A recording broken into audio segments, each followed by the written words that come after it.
How's it going, YouTubers? Gorf here. Thank you for joining me for another video today. And today we're back in Microsoft Flight Simulator.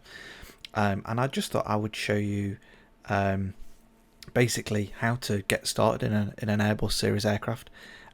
This definitely works for the various A320s that we have, and some of the Latin VFR, A321s and things like that, and the A330. Hopefully it will work with the A380 when that comes out.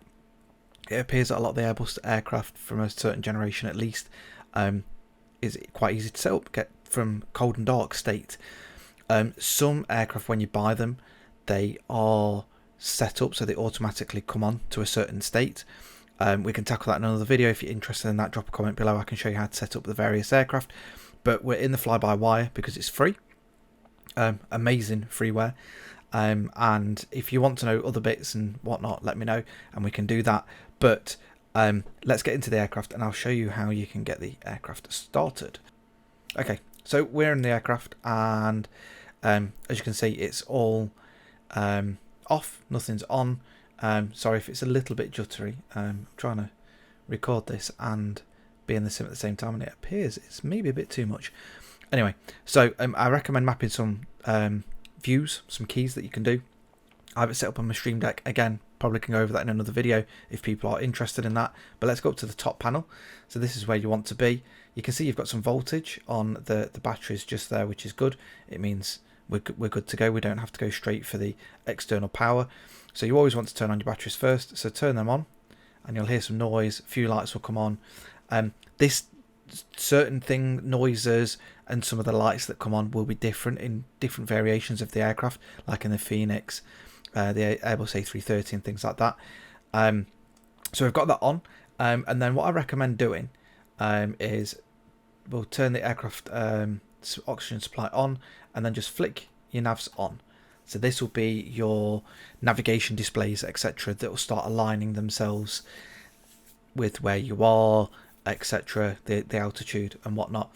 And then from this state, if you've got it, turn on external power. If not, you'll have to go to the EFB, which I'll show you in a second, and you can request that that's connected up. Then we just want to make sure that these are all turned on. So these are all your fuel pumps. Get those on nice and early. And anything else that's white, anything else that says fault, don't worry about it. It's not probably a fault. It's probably because of the state that we're in for the aircraft. And then you want to turn on the seatbelt signs, and then you want to arm the emergency doors. Now, and obviously put the no smoking sign on. It's a bit irrelevant these days because it's just purely no smoking, but it's worth putting them on. The only caveat to this, depending on how real you want to get in the real world, is if you're fueling, you don't want the seatbelt signs on. So when you're refueling, obviously, if you're boarding at the same time, you've got passengers coming on as you're refueling, it's not always an option that the crew like to do, but sometimes if they're going for a quick turnaround, it's a needs must, and it is possible to do it, but you have the seatbelt signs turned off because you don't want people putting the seatbelt signs on. If there's a fire or an issue with the fueling, you need to quickly deboard everybody, then you're going to have an issue. And then you just want to put the beacon on as well. And again, if I'm doing any of this wrong, please let me know. There are... Yep. So she's doing that. And then basically go back to your main view, so you can press the F key, unless you've changed any keys. That's the F key. And as you can see, everything else is turning on. The MCDU's on. And then if I go across the flight pad and turn this on,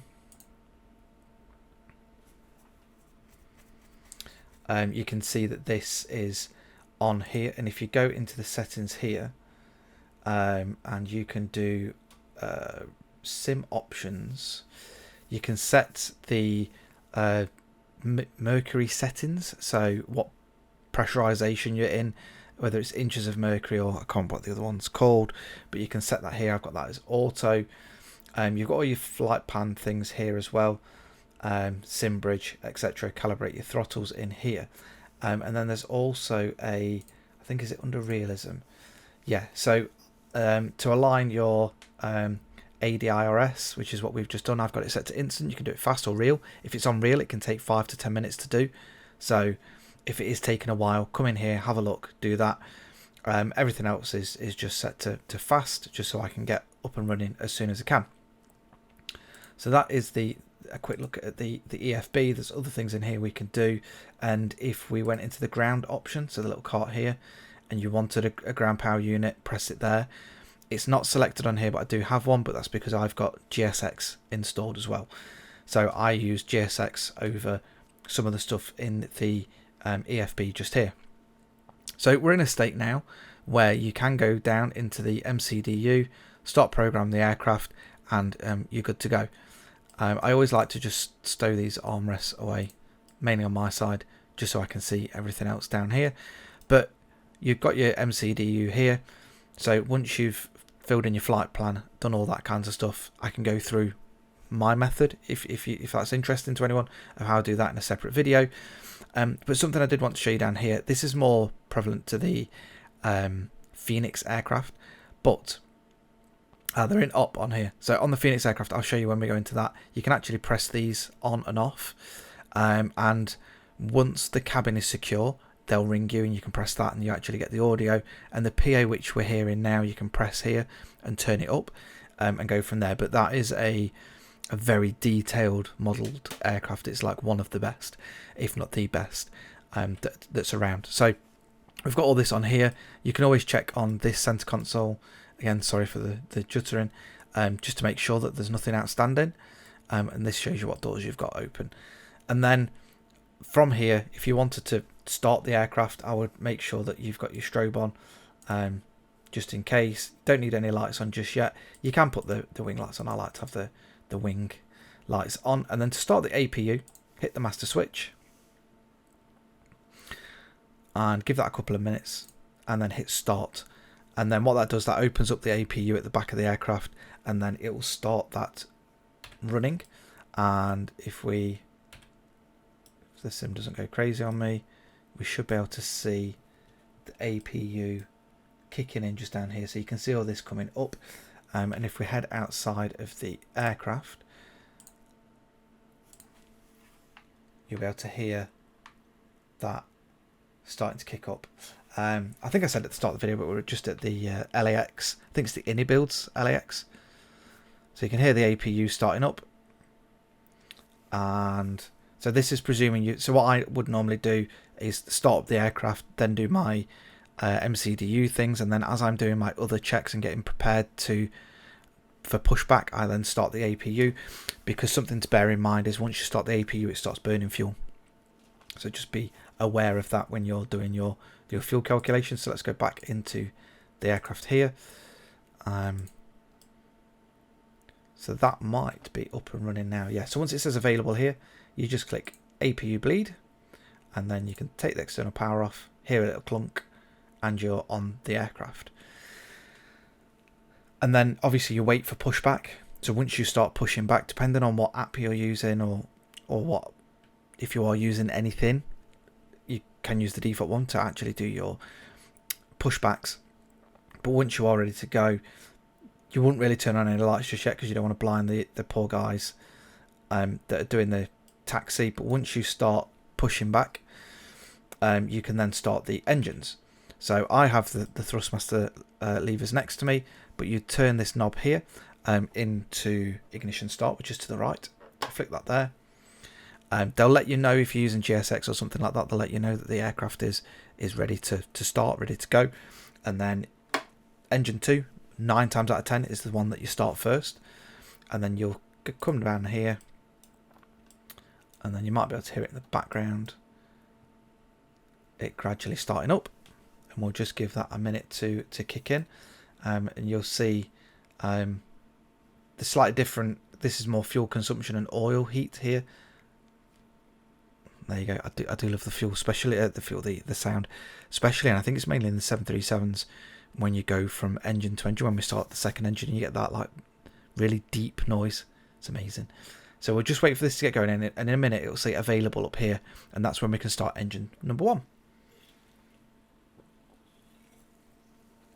At this point, the aircraft will be pushing back to wherever, and you would, and again, sometimes this is done in GSX. If you are using that tool, they'll say confirm engine good start, because they won't disconnect the tug unless there's an issue, because they'll probably pull you back onto standard, pull you back from where you just came from, which I've seen happen a number of times.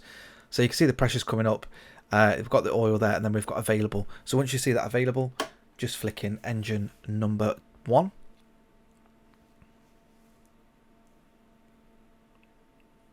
Obviously I'm doing this on stand, I'm not pushing back just now, but it's just to get you guys up and running with starting up the aircraft.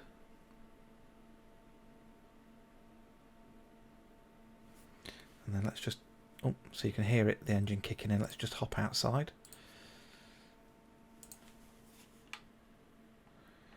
Again, sorry for the juttiness. So that's going there. I really need a new graphics card. You can see that going there because that looks okay close up-ish, but a bit bad from here. But there we go. It's definitely a drain on your system. So you can hear that going now, and we should be almost tracking. Oops. Let's get rid of flow. So that click means that the engine state is ready to go. It'll be the packs turning on above our head, and I'll show you that in a second. Let's get to about 19. There you go. So available. So then what you can do is go down to the center console down here, and then we'll just flick that into the middle, and that is the aircraft started. And then all you'd do, now you're happy with it, you can see all the packs have turned off. So then you'd turn off the engine bleed and then turn off the master switch, and then the available bit will eventually go out. Once that's cooled down, once the tug's gone, you'd then put your taxi lights on, runway lights on, etc. And then you will start taxiing away. So that's it, guys. That's it for kind of getting you from a cold and dark state and starting the engines. There are a few other little bits that I've skipped over that you would normally be doing and checking, and obviously the MCDU setup and radios and things like that. But if there is anything else you want me to go through, or if there is anything you're not sure of how to set up a cold and dark state on an aircraft, please let me know, and we will try and put that in a new video. Thanks very much. Don't forget to like this video if you found it informative and helped you out. This is the fly-by-wire. It is free. Highly recommend it. Get it installed. Give it a go. And until next time, guys, I shall see you on the next video. Bye-bye.